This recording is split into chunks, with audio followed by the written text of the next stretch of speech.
Hey, what's going on guys? John Santos, and in today's video, we're gonna be showing you how to do product photography from home. So whether you own a clothing line or you have a products business, or maybe you just want to photograph some accessories that you created, in this video, we're gonna be showing you the mechanics of how it's done, but we'll also be showing you a really cool thing that's called the floating effect.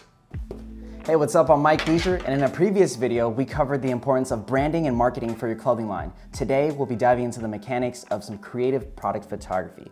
So this is what you'll need: a camera, anything that shoots really, even a phone could work, a light on a stand, and if you don't have that, then you can use natural lighting, whether that be a window or just shoot this outside.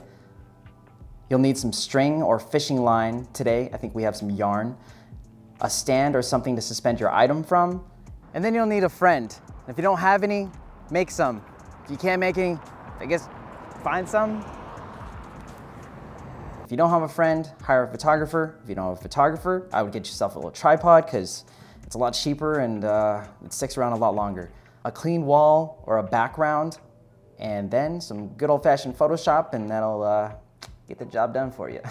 So for clothing, this technique is called the ghost mannequin. It's very popular with athletic clothing. You'll probably seen it on Under Armour or Nike and things like that, especially with compression sleeves, shorts, or anything like that. I've also seen it done with socks. Now, the thing is that you can use the same ideology, the same techniques to bring that floating clothing into something creative and use that for a banner, an ad, a social post. And it's visually striking. It just looks pretty cool. I'm gonna let you in on a little secret. So when I create anything really, I look at, all right, how can I make this billboard? How can I make this video? My criteria for it is somewhat simple. I look for three things.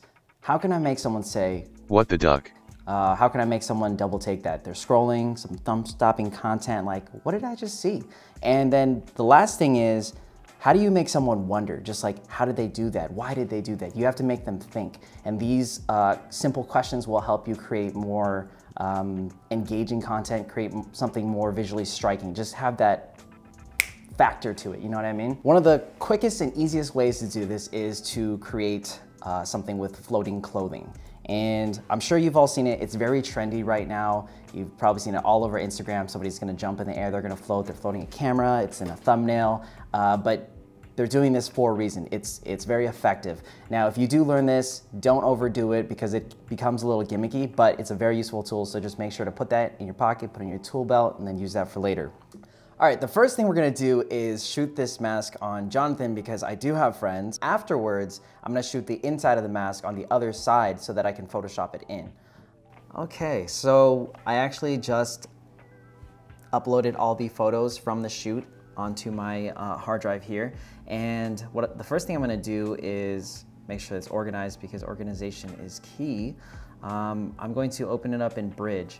This is actually one of my favorite workflows, is to put it in Bridge first, and then after I make my selects, I'm gonna move them over to Lightroom, and then from there I'll make my adjustments to it, and then we're gonna take it into Photoshop.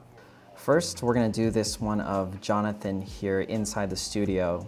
So I'm gonna open that up and then we're gonna clip him out. First thing I'm gonna do is duplicate that layer so we have the original background there. And then let's get up close and tight with Jonathan here. And then let's go ahead and select this mask out. And honestly, we don't even really need these ear loops straps here, but I'm gonna grab them just so we have something to work with as we move through. And then I also want to add in a solid color here, probably white, just so we can see the mask itself. And boom. Doesn't look super pretty right now, but we have something to work with. Now the second part is going to be bringing in the inside piece and then potentially the loops that we're gonna use.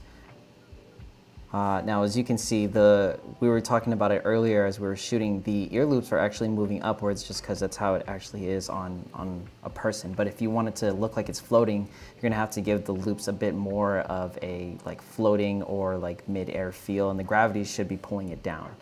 So if we hop in here, I'm actually going to just grab the loops themselves so that I don't have to work with anything else. And I'm gonna duplicate that and just get rid of this.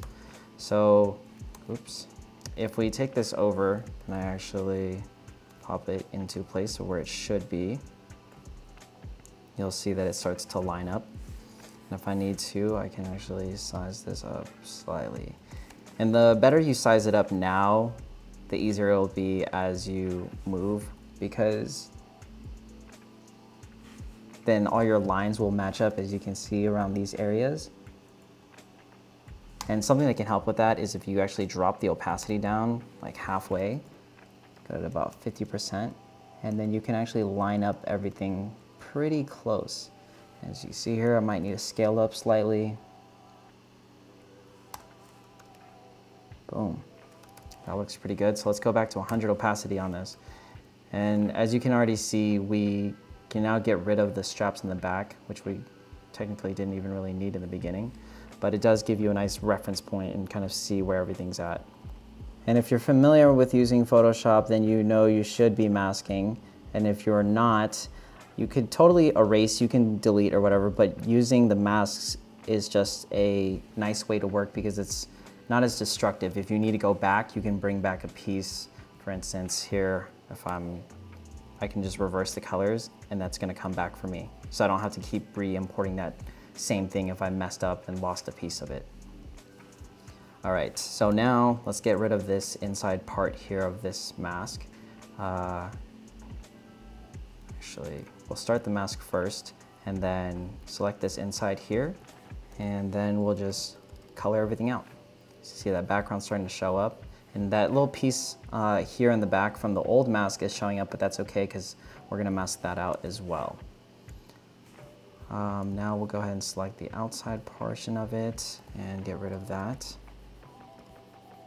And it's okay with the edges not being so perfect right now because we'll go in and just perfect everything. So that's just the front portion of it. And now we're gonna go ahead and grab the inside piece of it so that we can Photoshop that into the background. And drop that in there. And again, I'm gonna grab here, and I'm gonna grab here. And then we can actually just drag this behind everything. So what we're doing here is actually just trying to line up that back piece. And then you start to find these nice intersections here where you can actually see the back of the mask. Because this could go anywhere. You could literally leave it here, but it just doesn't leave for a nice clean look. And so if we're faking it all, we're gonna come in here, again, leave those nice intersections, and then we're just gonna plop it down there and get back to masking.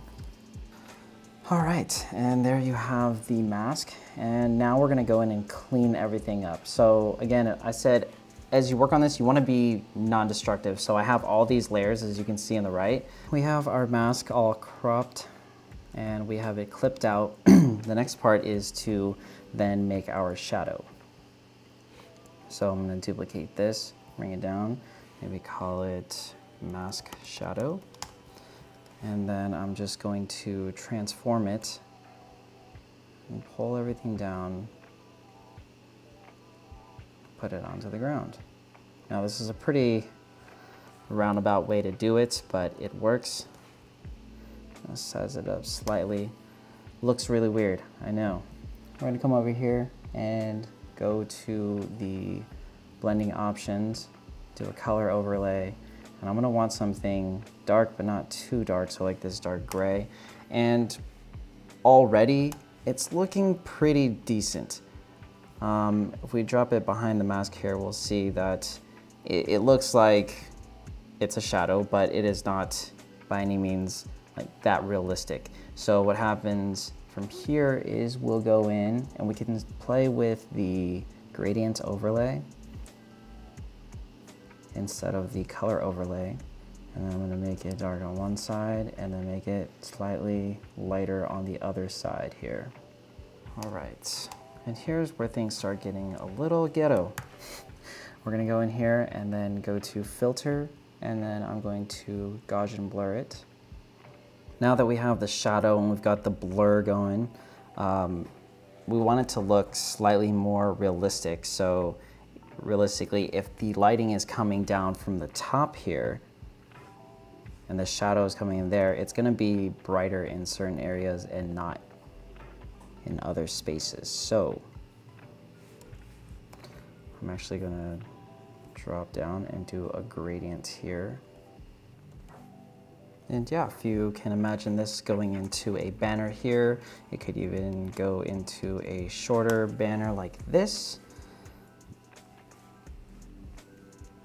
And voila, you're all done. And yeah, so if you follow these guidelines, it ends up looking pretty good, and the more you do it, the better you get at it. And yeah, that's the end product. Bro, so, is that what you just worked on? yes, sir. It's stuff we were shooting today. That looks legit. It's like I'm not even in that photo. And we'll be using these photos on our website, which is at streetwearapparel.com. So make sure you check those out about how we use them for e-commerce. And Mike, thanks for coming on the channel, man. This was a huge help to those that are thinking about product photography. And I know that if they're watching this and you haven't watched the other video, I highly encourage that you guys check out the other 2 videos we shot earlier in the year. Mike went into branding and marketing, the importance about why clothing brands fail. So if you're thinking about starting one, or if you already have one, there's gonna be 2 videos you're gonna wanna check out, which we'll link in the cards up above, as well as in the description down below. And if you're a new visitor to this channel, always remember to hit that subscribe button and post notification bell, and download your free resources. Also, make sure you guys check out their YouTube channel, which is called Proper Worldwide, which is linked right down below. They continue to expand on topics in e-commerce and branding to help elevate your brand. Mike, is there anything that you'd like to share or point them to? Yeah, just to piggyback off that, we'll be launching our new website where you can actually go to sign up and talk to us about working with your brand. We'll be working with select brands in the future on branding and marketing. So if you need any help, feel free to hit us up. Awesome, guys. And leave a question or comment, concern right down below, and we'll see you guys on the next one.